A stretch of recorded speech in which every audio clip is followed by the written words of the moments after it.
The American Revolution is often told as a story of redcoats and patriots, but in Westchester County, New York, the real battle lines ran through homes, churches, and family dinner tables.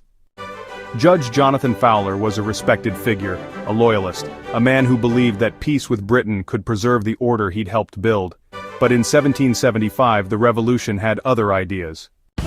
That November, radical patriot Isaac Sears stormed Manhattan with armed men, seeking to silence Loyalist voices. He seized Reverend Samuel Seabury, the influential writer known as the Westchester Farmer, and Judge Fowler himself. They were paraded north to New Haven, humiliated in front of crowds. Even Washington and Hamilton rebuked the action. It was illegal, but the damage was done. Back in Eastchester, Fowler's son Theodosius watched the revolution unfold, and despite his father's ordeal, or maybe because of it, he chose a different path. In March 1776, Theodosius joined the Continental Army. He fought at Long Island, Saratoga, Monmouth, even Yorktown. A son of a Loyalist became a captain in Washington's army. And the Fowlers were not alone.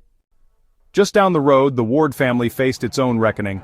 Edmund Ward, a prominent landowner, opposed the rebellion. His own brother, Stephen Ward, was town supervisor, and a patriot. In 1776, Edmund was arrested for sedition. One of the signatures on his arrest warrant, his brother's.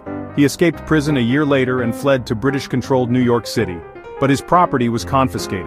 In 1780, he was exiled to Nova Scotia. And yet, he chose to be buried in Eastchester, in the land that rejected him.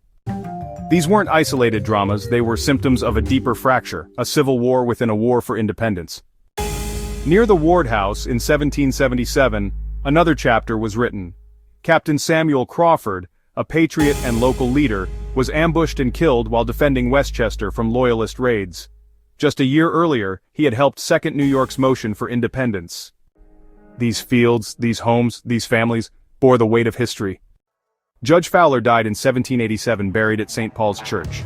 Theodosius was laid to rest beside him in 1841.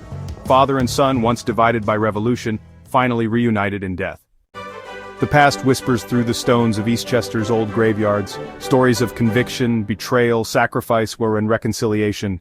Here the revolution wasn't distant, it was heartbreakingly personal.